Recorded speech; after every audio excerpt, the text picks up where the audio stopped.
It's the same old story. It's been a long day at the job, or maybe it's just starting to feel long, and you feel that urge to stretch your legs and get a little bit of a break. You walk down the street, or maybe you get behind the wheel of your car, and you feel the weight begin to lift.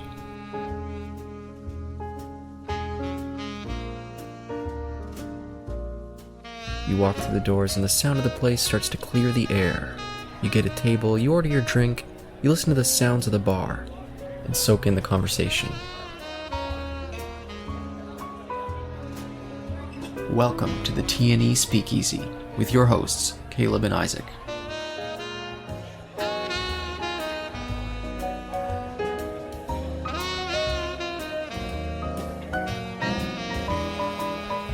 Listen in as they discuss Mission Impossible: Dead Reckoning and Indiana Jones and the Dial of Destiny.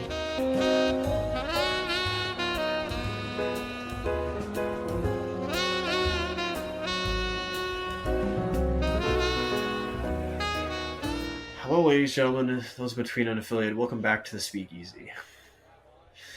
Caleb, I have quite the topic not even topic, but I have something to get off my chest.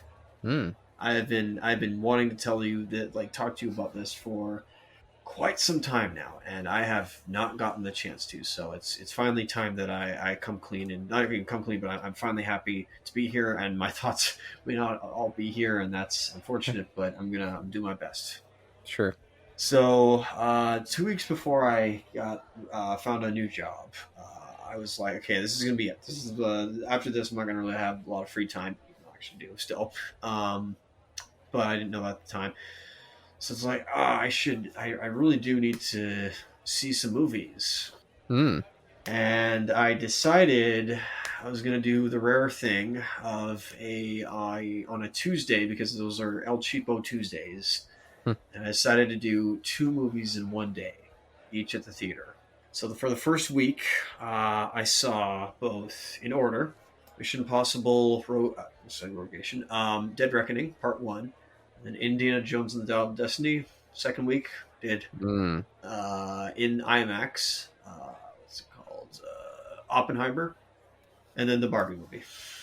Oh, wow. Did you say all in the same day or 2 consecutive weeks? 2 weeks. So 2 Okay. each day. So one Tuesday it was Dead Reckoning, and then Dial of Destiny, and then second week was Barbenheimer. Well, I'll request to hold off the Dead Reckoning because I still have yet to see it. Unfortunately, I missed that in the theater. Oh man, okay. Can I at least give a brief, how I Sure. felt about, just non-spoilers? Go ahead. It's ambitious. It's clearly ambitious. I am interested in where it goes. I was not expecting what I was expecting. There was a clear character that I thought was going to go in a certain direction, and I was very surprised they did not go in that direction. It definitely feels. I got to be careful with not spoiling it for this guy. Did you have interest in seeing it, or were you like, I'll pass? Oh, absolutely. I kept meaning to find some time to invite you to go see it, but the time just never really opened up. That's same with me. I'm probably that's my fault as well. But no, yeah, I also yeah. Thanks for thinking of me with that. But yeah, it was kind of a shame that we didn't go out to see it together. But I'm glad to have seen it. No, so but yeah, it does become. I don't think that this is one of those. Oh, they just took the idea and just extended it. So instead of condensed storytelling, it's overstretched or over bloated or whatever it's called. It's too long. It's I don't think so. I think the way they everything within the story that they were setting up, I think did need to be there. I think uh, it's very different, and definitely being a little bit more ambitious. I think I said that earlier. And I was kind of surprised at the ending at how, but I guess it makes sense because it is the end is part 1 now. Part 2 is still there, so I'm like, oh wow, okay. And yet it was still quite a long movie, so I was like, oh my goodness, that's quite surprising. Definitely a smart idea to go in that direction. To split into 2 parts. I wonder if next year they'll have a if they'll have a double feature with both. That'll certainly be something. Oh man, Um, because this one was pretty long. It looked like from the, if I remember correctly. yes, I don't remember. Do our ticket stubs say how long the movie is? I don't think so. No, they don't. Okay. Anyway, so let's give my. I don't know if I can give a like how I felt like this movie made me feel like. Well, actually, I'll say yeah. This movie made me feel like the direction Mission Possible goes on from here on out is something that transcends what it started from the very first movie, Hmm. and yet may actually even be trying to emulate the first movie, updating it maybe potentially. Um, just in regards with the maybe certain characters returning. That's a making a Interesting. mission. Interesting. But with exactly. My best thing. Oh, my best thing. I say I like a lot of the dialogue. A lot of the dialogue was again very very different, and the plot itself again the plot I liked. I was interested that they went this way, and I was shocked it worked for me. I may not work for a lot of people, but again, there's a heightened sense of from the even the previous films, and so I'm surprised about my worst thing. What's my least or at least my least favorite thing about the film? Not that it's two parts. That's kind of stupid. I will say there was something that did happen. I will not say what it was because that would really give it away. But there's something that I wasn't expecting. I was like, oh, really? We're doing that? Okay, well, I don't hate it. I just uh, it made sense in the story, but I wish I know I'm being very vague. You'll have to ask me this when you do see it. Sure. But yeah, no, I was a little bit like, oh, that's kind of looks bad, but maybe from my perspective, but I guess it works from the story. Within the story, I mean, Yeah, but overall, you'd give it a recommend. I give a high recommendation for people. It's a good action film. I will say I was satisfied when they did the IMAX, not screen, but when they did that little IMAX preview of Tom Cruise doing that, like jump from the cliff. I don't know if you remember that one, the stunt from with the Yeah. motorcycle off the cliff. Maybe I'll also give that a little bit like, the CGI didn't look fully integrated in that, but that's obviously part of me on the artists. You guys are doing your job, but I like how that happened. That made sense. Um, but yeah, a high recommendation for me. I liked it. Just think, treat it as though it's a lot more theatrical. I know that sounds. I mean, it's a theater, but well, it's not full on theater, of course. But Is it Mission Impossible 2 level theatrical or? good question. I don't think so. I will. I may have to. I may have to go back and watch both to kind of see. But no, no, I don't think so. I think it's. I think it's a natural, maybe a natural evolution of the previous films. I hope. Sure. No, I'm definitely intrigued. Yeah, I was really sad I missed it, and I'll be, yeah, watching it as soon as I have access to it. Of course. But I guess to move on to, unless you have more to say. No, no, I'm good. Yeah, let's because the more else, I'm obviously gonna talk to you more about it when when you see it. So that's yeah. For now, putting a pin and closing the book with the bookmark in it to return to Dead Reckoning Part One before hopefully Part Two. Yeah. Talking about, I mean, excuse me. So let's talk about Grandpa Jones, Part Two. Yeah, the Dial of Destiny. So you finally saw this one. What were your initial thoughts like, or should I say, what were your thoughts coming in? Were you excited about this premise? Were you excited about Indy coming back to the screen, or were you like me, who was coming in with my shoulders slumped, like, okay, I'll watch this, but I wish that if they were gonna bring back the franchise, it should have just been a reboot. That's what I was thinking. Or the James Bond idea. That's what I mean. Yeah, I Yeah, figured. reboot in terms of recast. Still set in the 30s or 40s. Just another adventure. Yeah, like Fury Road. Just yeah, the next installment. Thank you. I hope they get to that. I hope that will eventually happen, and James Mangold will be able to make a film like that. Hopefully. Do you think this was okay? Not okay. I'm just gonna open this. Do you think this was written by committee? I don't think so. Okay. I don't think so. Yeah, Okay. Good to note. but that's what I was asking what your thoughts were coming in.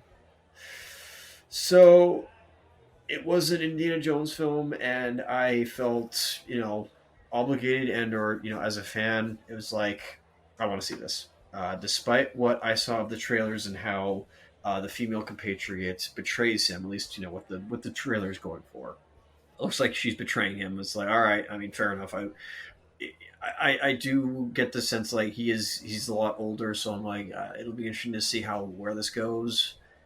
And yeah, no, I did definitely have that worry in the film when they were in that scene of him and what's her face in the board or in the back room, excuse me, with all the with the storage units, excuse me, where they kept everything. I was a little worried. It's like, oh yeah, he is a bit old, so like, how are they gonna do this properly?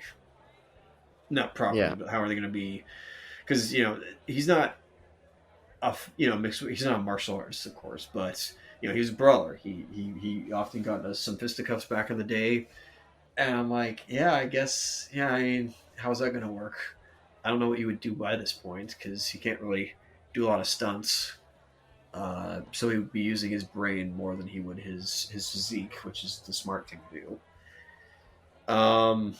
But I did watch it, and I will say I think I'm gonna give it a mixed, very very like middle of the road, like high not feeling it, but a low feeling it.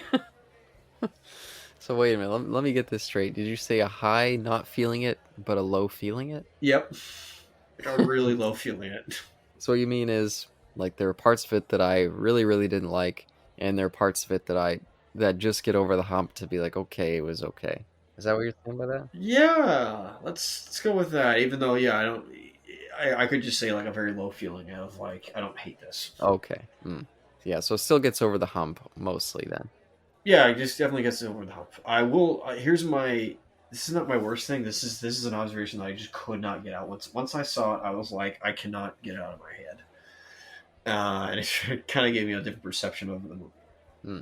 So we have Phoebe Waller Bridge Yep, or Briggs. that's her. What's her? Okay, so don't worry. This is the thing. So I kept looking at her and I was like, okay, why is she so familiar? And I'm aware the droid from Solo, I know that, Huh. and controversial figure of herself. But I was like, okay, there's something about her that's familiar with me. I was like, okay, I guess she looks like a young Joan Cusack.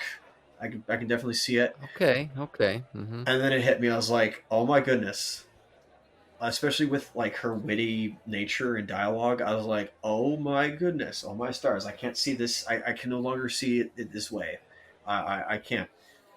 She looks like a female version of a younger Quentin Tarantino. And once that was in my head, I was like, oh my goodness, it's Quentin Tarantino as Indy's sidekick. This is kind of awesome. Oh, interesting. I can't see it, but that's interesting. Huh. I couldn't help but see it, and I was like, oh my goodness, like that's hilarious.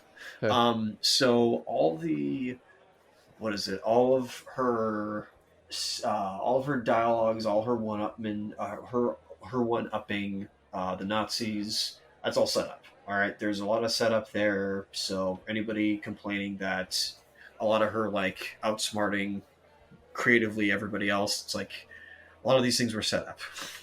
Yeah, no, she feels in line with the indie characters of the past. I think that kind of the kind of screwing each other over while having fun doing it, I think is just a part of the franchise in the past. Agreed. So yeah, I've got nothing against that. I just find the performances that Phoebe Waller-Bridge gives. There's a level of smugness to her personality. I knew you were gonna say smug. Yeah, and her smugness just kind of grates on me after a while. I like the character well enough, and her little kid sidekick I thought was fun as well. But yeah, by the time the movie was over, I was kind of like, I'm just kind of tired of her smug personality. It's just a little off-putting. Um, I see your point.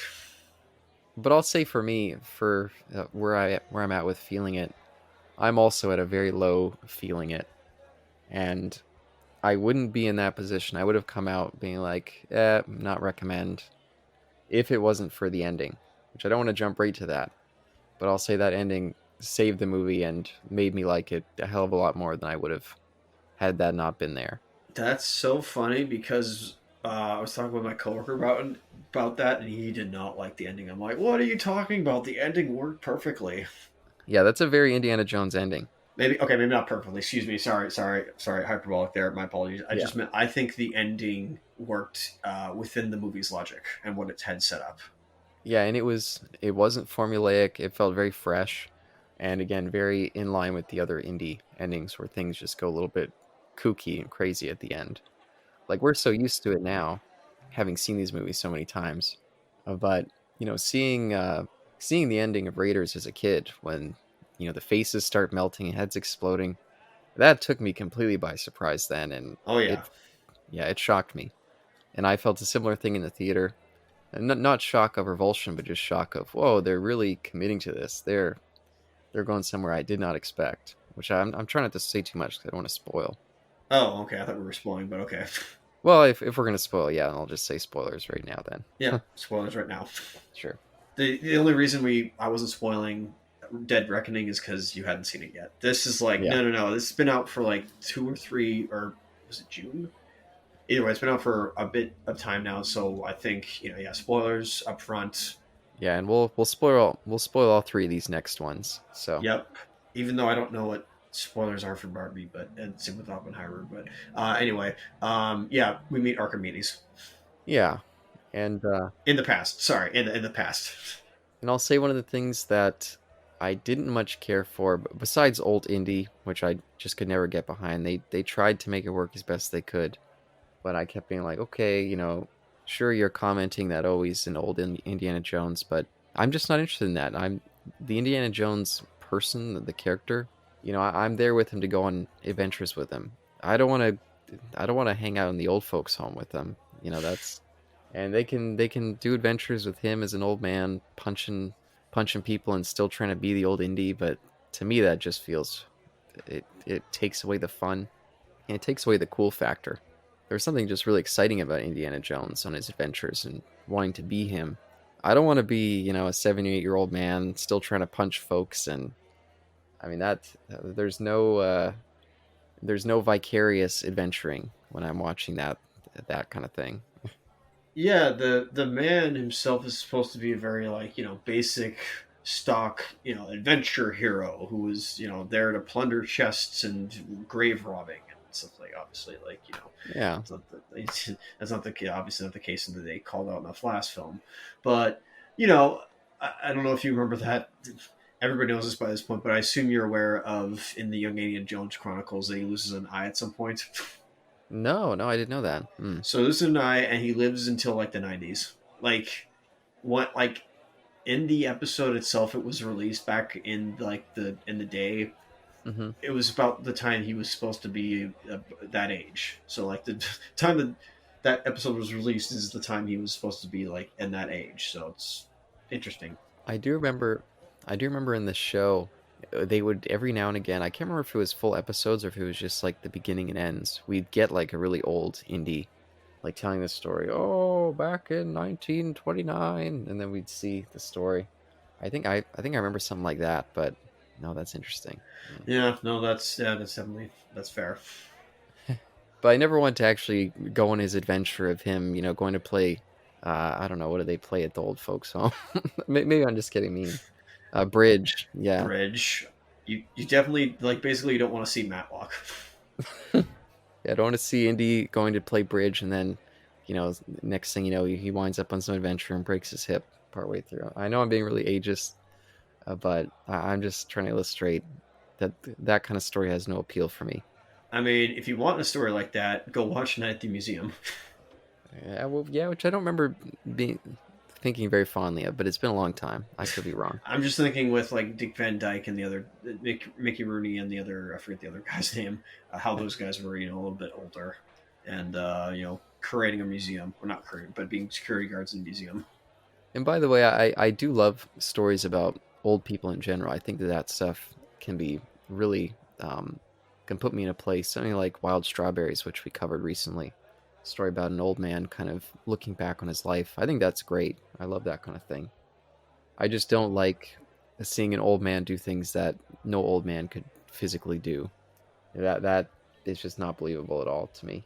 Did you see that? I'm pretty sure this is a film. Did you ever see that film with Sir Ian McKellen where he plays an older Sherlock Holmes? No, Okay, I remember that coming out now that you mention it. Wow, I'd forgotten all about that. But no, I never saw it. okay, that's the one thing I'm thinking of like, okay, that was I never watched it, but the concept was always so cool to me of like, yeah, what the heck would happen if like Sherlock Holmes got old? That could be interesting. I think there's a lot of room to tell a different kind of story with that. And especially since they were probably going to play it more a little bit towards what Sir Doyle was thinking of instead of him being, the Robert Downey Jr. martial artist. Yes. Yes. This is the intellect versus, well, the martial artist Yeah. or whatever. Well, I never watched Sherlock, so I have no idea what Cumberbatch did. I assume it was also like detective. Uh, yeah, I didn't really watch much of that either, to be honest. Okay, sorry. I thought you had. I watched the first two episodes or so, and I was like, no, no, I'm good. not for me. Um, but I'll say one of the things that had me captured from the trailers and made me curious was just the Mads Mikkelsen villain, because he keeps showing up playing villains in these kind of projects, and I keep waiting for him to have a chance to be like really good in one of these movies, because for the most part he's just kind of forgettable. So I was like, okay, he's gonna be an Indiana Jones movie. They have pretty fun, exciting villains. Maybe he can really bring something out, and this will be an opportunity for him to show his worth in one of these blockbuster movies. Unfortunately, I don't really feel like he did that. I mean, he's okay, but it's kind of in line with the like a Rogue One or what's that? Doctor Strange. No, better than Doctor Strange performance wise. But Yeah, no, no, no, no. What are you talking about? I felt the character on paper was very limited. yes, It's yeah, it's the whole like um, what is it? Nazi scientist after the war and was recruited by the government. You know what what I'm thinking of now? Do you remember in there's a funny story. Remember in Lupin the First, where we had that other like sect of Nazis, legacy Nazis, who yeah, like believed yeah. that Hitler was in South America.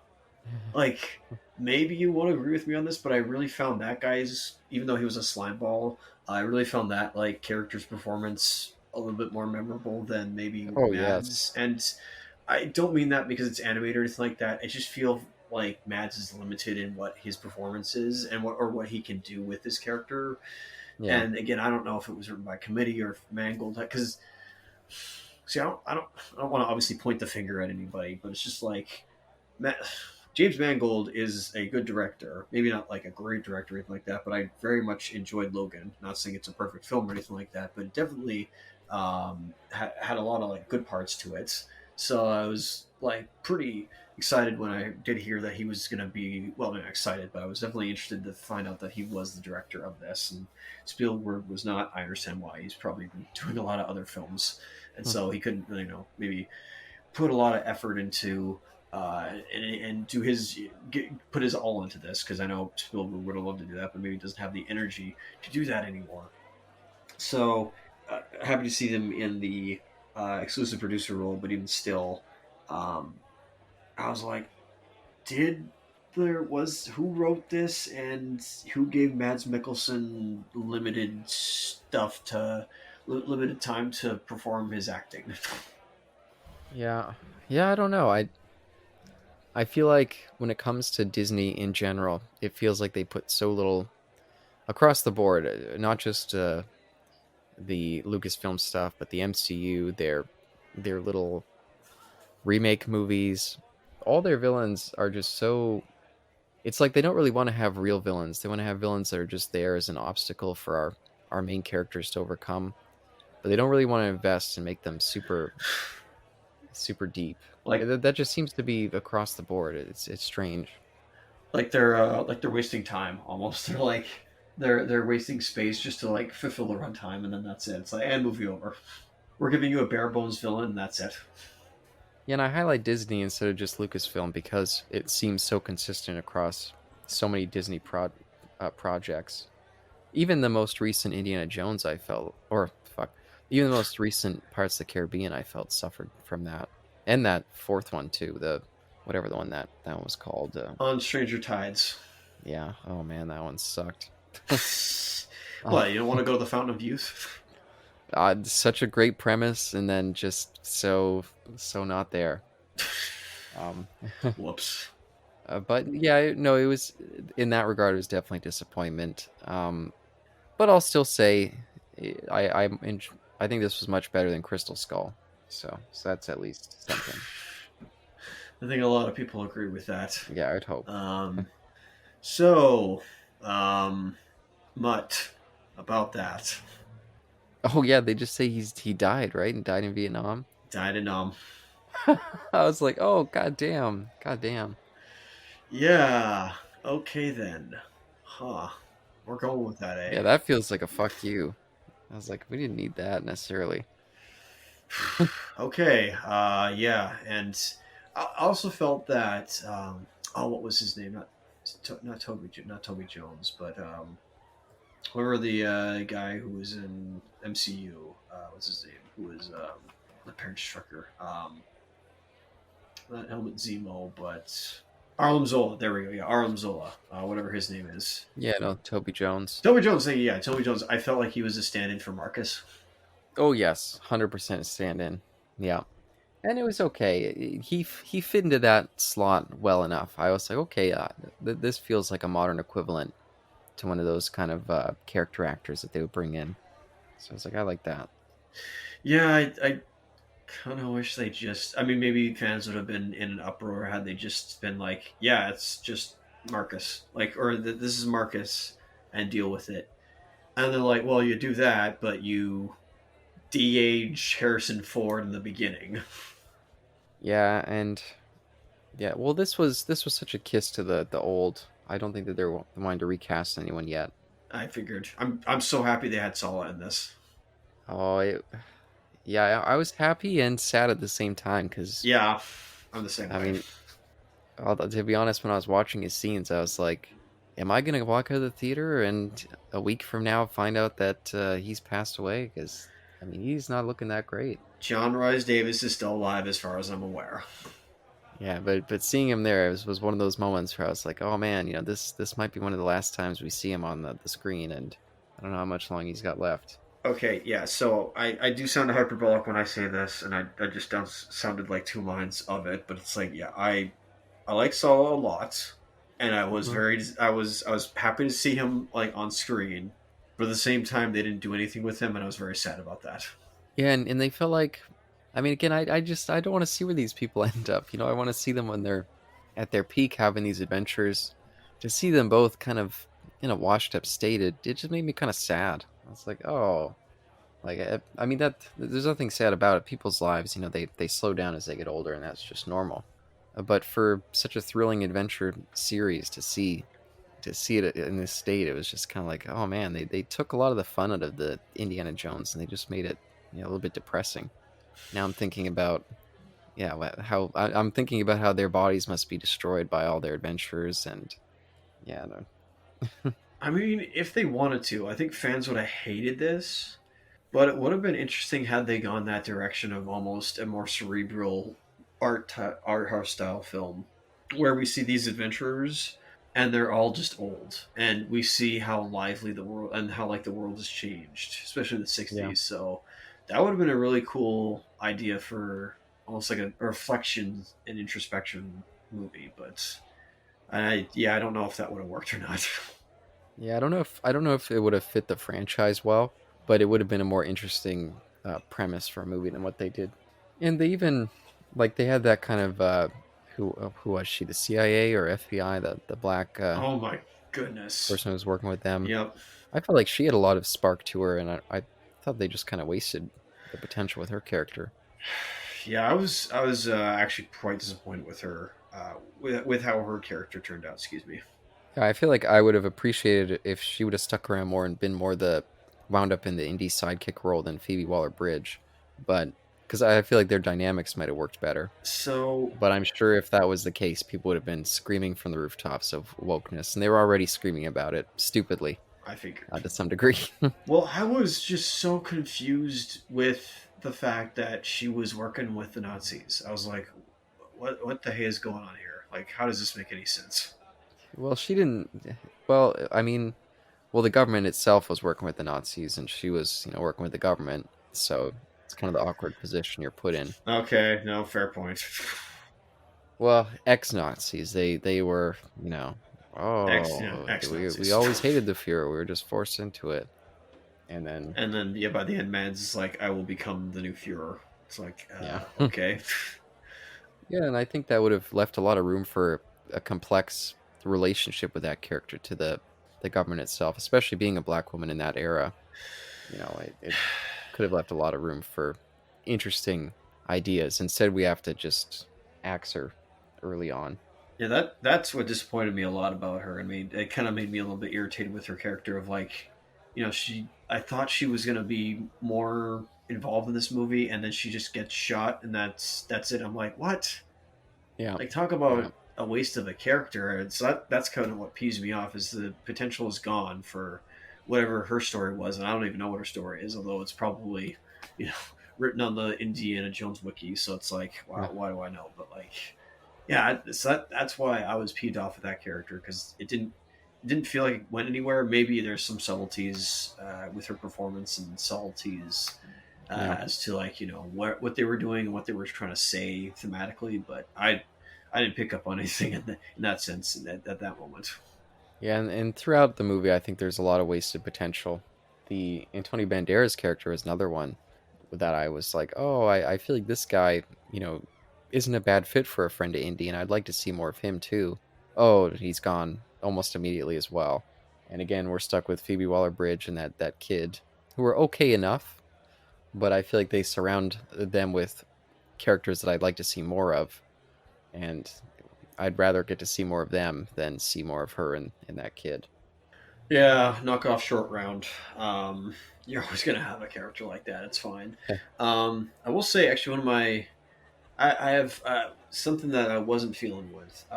So actually, yeah. What am I not feeling? What's my favorite? My best thing and worst thing? I guess my best thing is the ending. It was set up Yes. and it didn't feel stupid like what everybody thought they were gonna do. My worst thing is both the fact this is petty, but they didn't have the Paramount logo in the beginning.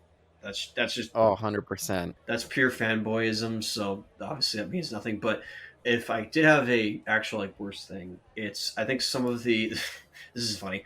Some of the car chases could have been cut, or at least could have been cut down. Excuse me. Yeah, the movie itself could have been shorter. They would have helped. Oh yeah, agreed. Yeah. I feel like that whole opening, the CGI de-aged opening, I was like, I don't know if I need any of this. I mean, maybe you disagree. I know a lot of people highlighted that as one of the best parts of the movie. No, even I'm just like I this feels weird. Like this feels like I'm watching First Adventure again. Yeah, and Like, did they get Joe Johnson to come in and like do some of these scenes? That'd be funny. yeah, he stepped in. But I think it even highlighted even more sad of how I was like, oh man, they're desperate to relive their glory days, but these people aren't there anymore. And they're way past their glory days, and having this fake version of Harrison Ford, and he sounds like the old man Harrison Ford in the voice, so that makes it jarring. And trying to relive his younger days as the CGI character, it felt kind of sad to me to some degree. And again, I don't want to. I know I sound ageist during this. I apologize that it comes across that way. I'm just, the adventure genre is a young man's genre. That's one of the reasons I don't enjoy the Expendables. Yeah. It's one of the reasons I don't enjoy a lot of those Liam Neeson action movies. Like it just does not translate well when it's a man who cannot physically be doing this stuff. It starts to feel super phony, and I was getting a lot of super phoniness watching this movie. And I'll say with Indiana Jones, it was never like it was meant to be a realistic franchise, but again, it's a fantasy that you want to buy in. As a kid, everyone who watched those movies are like, "Oh, I wish I could be on these adventures like Indiana Jones." I don't know if you felt that way. No, it's I largely agree with what you just said with it being unfortunately a younger man genre, and you and I are gonna feel that one day if we get to that age. where yeah, it's no longer our game anymore. It's for the young. But even I'll be happy to see the youth full of energy and kicking butt and going on adventures like that. So that was Mhm. nice. I mean, if they obviously like what could you do with Indiana Jones in the later days? That's a good question. I definitely don't know what the answer to that is. I don't know if there's much need. I feel like the Indiana Jones, he served his purpose at that age, and I mean the intent was always that he was, James Bond, just as a, like a Tomb Raider rather than a suave secret agent. Yep. There's not much room for an elderly James Bond. It just would not make any sense in the world for that. Just like I don't think it makes much sense to have an elderly Indiana Jones. I mean, the way I would see them do that is, well, James Bond becomes M. Like that's Mm, maybe the potentially at least where I see the logical progression of now Indiana Jones becomes the full on teacher. He becomes the mentor. The circle of life almost, where now there becomes a new student that goes under Indiana Jones. But even then, it would be a lost art almost, where the adventuring days decline as society progresses almost like where that was the idea with Indiana Jones is that it's the lost world, air quotes, like what else is out there, let's pillage and appropriate these cultures. Ugh, it doesn't seem good. So so did I say that out loud? So when that only worked in that era of like the 20s and yeah. 30s. You can't do that in the 60s anymore. Not saying you couldn't, but like it's less there, I guess. I mean, somehow Miyazaki made it feel really cool when he did Castle of Cagliostro, Mm. but I don't know, that was a bit different. That was with a freaking gentleman's thief and not a Tomb Raider. Well, I'll just say this because we got to wind this down now, unfortunately, due to time.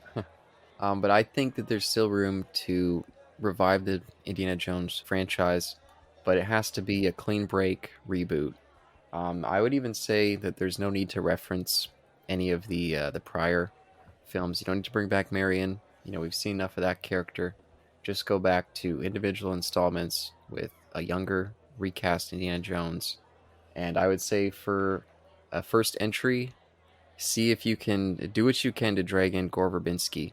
I think that he has the sensibilities to really give us something exciting and fresh.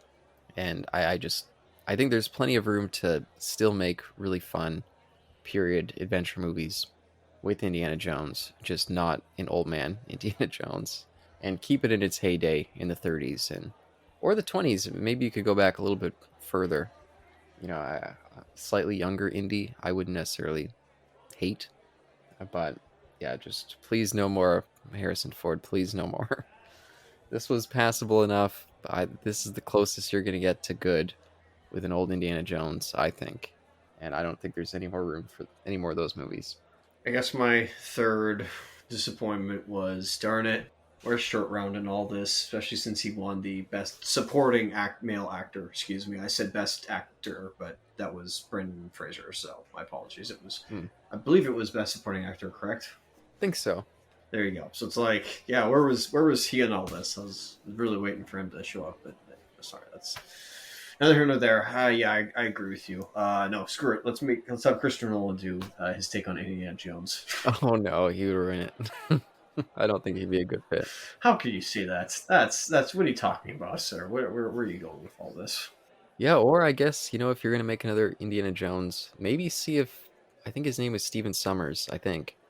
See if he's still kicking around. The guy who directed the first and maybe he may have done the second one too of the Mummy movies. I think he did the second one. Yep. Yeah, I think if you can get him in there, I mean, I think the Mummy is the best, is the better, I should say, fourth entry in Indiana Jones than Crystal Skull.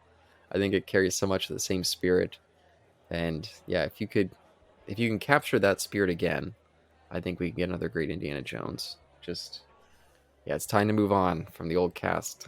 Desperately time to move on. It has to avoid modern cynicism as well, which is quite hard. But Mm. And especially since it's going to be under Disney, it's like, who I don't. I'm not saying they're immediately cynical, excuse me, but it's kind of hard in that way. Yeah, no, you could be right. Yeah. Yeah, modern audiences would need that. They couldn't just take it on a wink and a nod that Oh it's yeah, acceptable what Indy's doing. yeah. And I don't know how well we're going to get something like the end of Raiders. I don't mean we need that in every film, but there was some edge. They had an edge to them, and I'm not saying this movie didn't. Oh yeah, this movie didn't really have an edge to them, No, definitely not. other than like maybe a full grown male drowning. Well, we don't really see him drown, but he's stuck in like underwater grate, so it's like Heh. he presumably drowned. By the way, I like that that guy was like a Bond villain. Basically, yeah, or Bond villain or Bond henchman. Yeah, Bond henchman. Yeah, that's right. Yeah, thank you. And I don't know what Boyd Holbrook's been doing these past 3 years, but it was nice to see him again. Yep. Always appreciate seeing that guy and, cleaning up his reputation post the Predator. Um, Same studio, by the way, sort of by proxy, oh, yeah. I guess. In retrospect. Oh, but yeah, I guess we gotta wind it down there. Yeah, I don't have any more time, unfortunately. Oh, but thank you, Isaac. Yeah, we'll return for the Barbenheimer, I guess, special. I guess we'll do that in its own speakeasy. I guess that makes sense. Actually, yeah, no, I agree with that. But until then, thank you for this discussion, and we'll see you all on the next one. Peace.